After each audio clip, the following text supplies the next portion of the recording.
The rain had started as a light drizzle, but now it lashed against the pavement in silver streaks, drumming on the hood of Jake Sullivan's jacket as he walked home. The streets were mostly empty, just the occasional passing car and the glow of neon signs flickering in the puddles. Jake pulled his hood tighter. It had been a long shift, and his mind was occupied with thoughts of little more than a hot shower and a stiff drink. He had no idea his life was about to take a turn he never could have imagined. The first sign of something unusual was the feeling of being watched. It wasn't paranoia. Years as a military operative and later, a K-9 officer, had fine-tuned his instincts. He slowed his pace, scanning his surroundings. Nothing. Just the glow of a flickering street lamp, the rustle of wind through the alleyways. Then he saw it. A small golden retriever puppy, sitting alone on the sidewalk, drenched from head to tail. It was staring at him, intently, almost unnervingly so. Not shivering, not whimpering, just watching. Jake hesitated. A lost dog wasn't exactly his problem. He wasn't in the habit of taking in strays, and the city had shelters for that. But as he took another step, the puppy stood and, with silent determination, began following him. "Go home, buddy," Jake muttered, shaking his head as he continued walking. The puppy didn't listen. It trotted after him, its paws making faint splashes in the rain. When Jake crossed the street, it followed without hesitation, weaving between parked cars with a kind of purpose that struck him as odd. Most dogs would hesitate, bark, or show some nervous energy when trailing a stranger. But not this one. It was as if it knew him. He tried to ignore it. He wasn't about to let a soaking wet dog into his house. But as he reached his building, climbing the steps to the door, he turned back to find it still there, its dark eyes locked onto his. Something in that gaze gave him pause.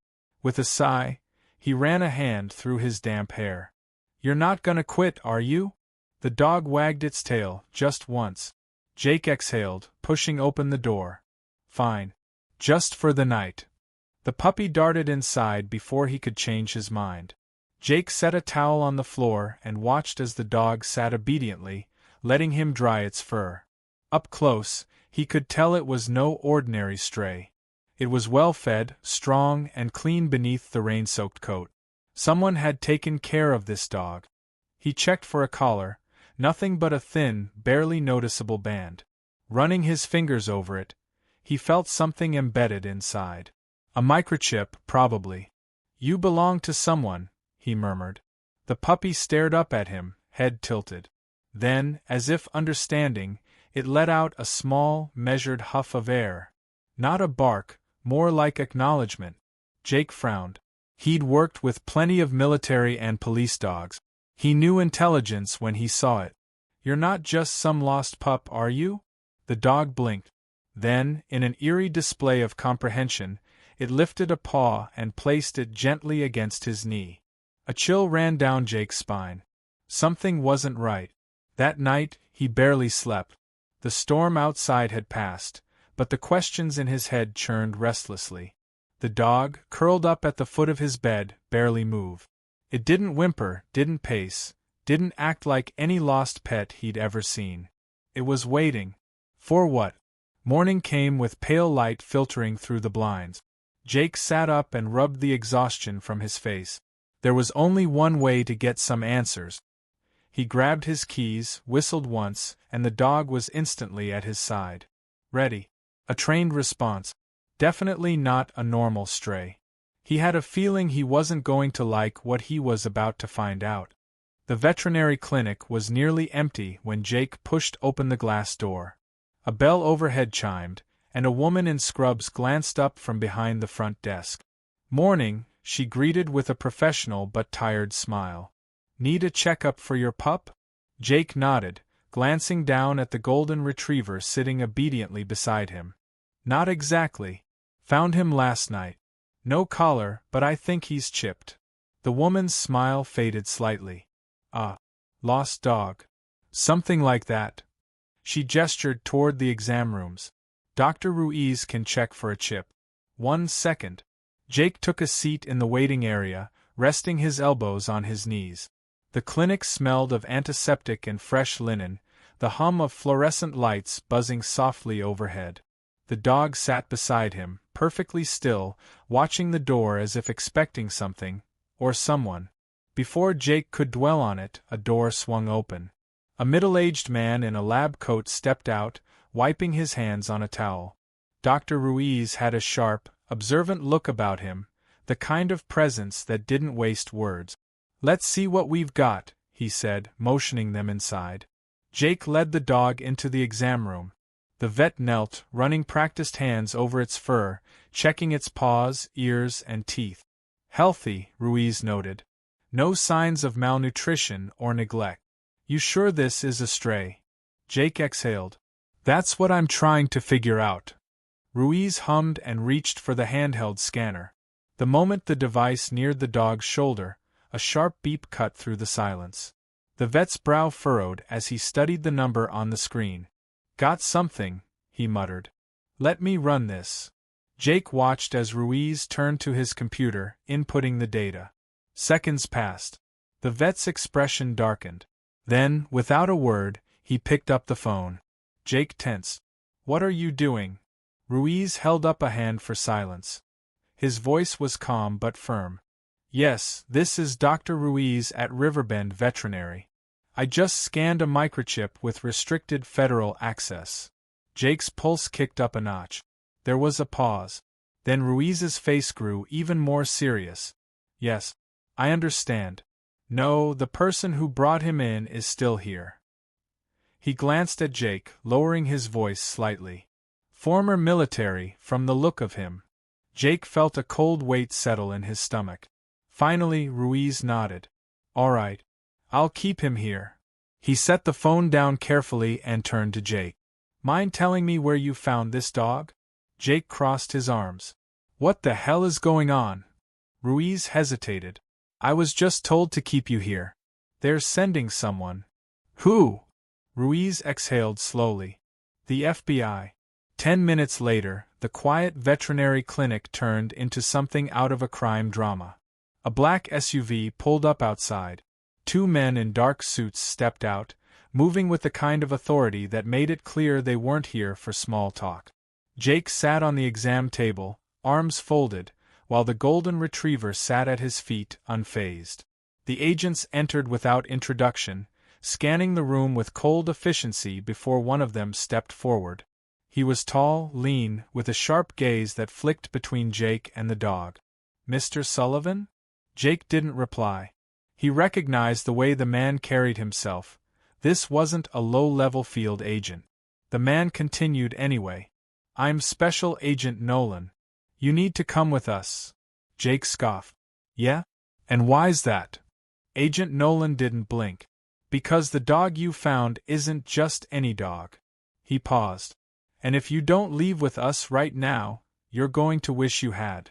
Jake met his stare, 1,000 questions burning behind his eyes. But one thing was clear. This wasn't just about a lost puppy. Jake sat in the back of the black SUV, arms crossed, watching the city blur past the tinted windows. The golden retriever lay calmly beside him, its head resting on its paws as if this were just another car ride. The dog's utter lack of distress only deepened the mystery gnawing at Jake's gut. Agent Nolan sat across from him, unflinching, his sharp blue eyes betraying nothing.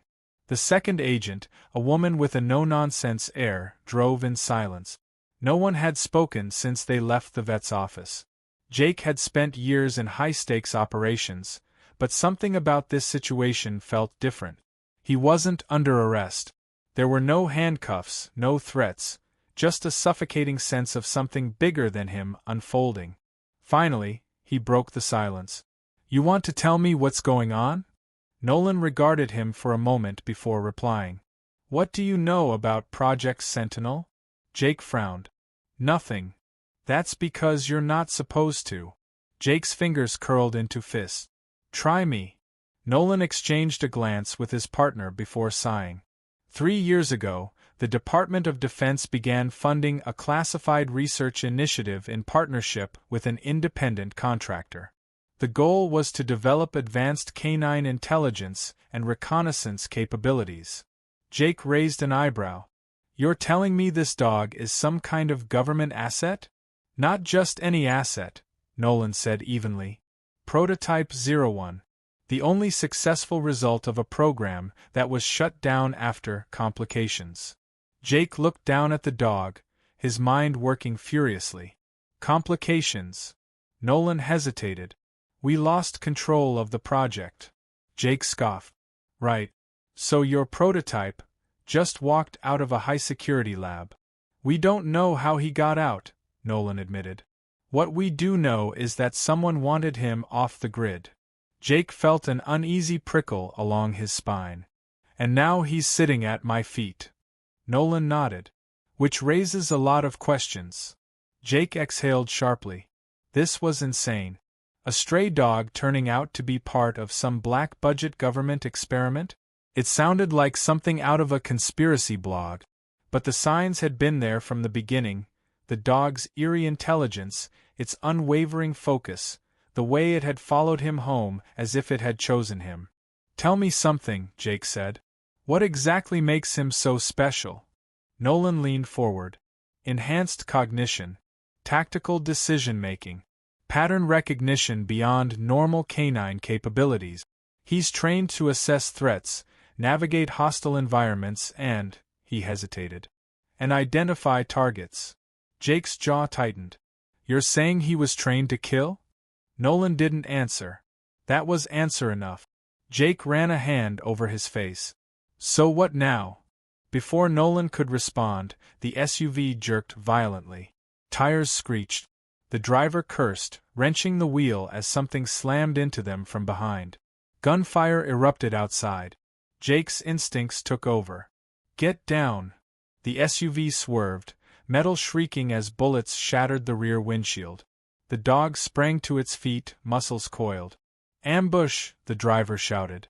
Nolan was already reaching for his weapon. Move, move, move! Jake grabbed the door handle and shoved it open, diving onto the pavement just as another round of gunfire tore through the vehicle. The dog followed, landing with feline grace beside him. Jake didn't wait. He sprinted for cover, pressing against a concrete barrier as more bullets ricocheted off the ground. A black van screeched to a stop across the street. The side door slid open. Men in tactical gear spilled out, weapons raised. Not cops. Not feds. Someone else. The dog let out a low, guttural growl. And then, before Jake could react, it moved. The golden retriever launched forward with terrifying precision. It moved like a shadow, silent, efficient, lethal. Jake barely had time to register its speed before it was on the first attacker, knocking the rifle from his hands with a calculated snap of its jaws. The man barely let out a grunt before the dog twisted, slamming him to the ground. Gunfire erupted again. Jake ducked low, rolling behind a parked car. Nolan and his partner returned fire, but the ambushers were trained, too coordinated to be ordinary criminals. Whoever they were, they wanted the dog, and they weren't afraid to kill for it. The retriever darted between the chaos, evading bullets like it knew their trajectory before they were fired. It lunged at the second man, teeth sinking into his wrist. He screamed, the rifle clattering to the pavement. With an effortless whip of its body, the dog sent him sprawling.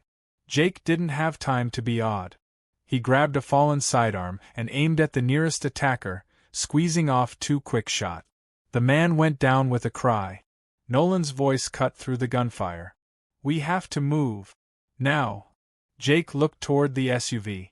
Wrecked, riddled with bullet holes. No way out. Then he saw it.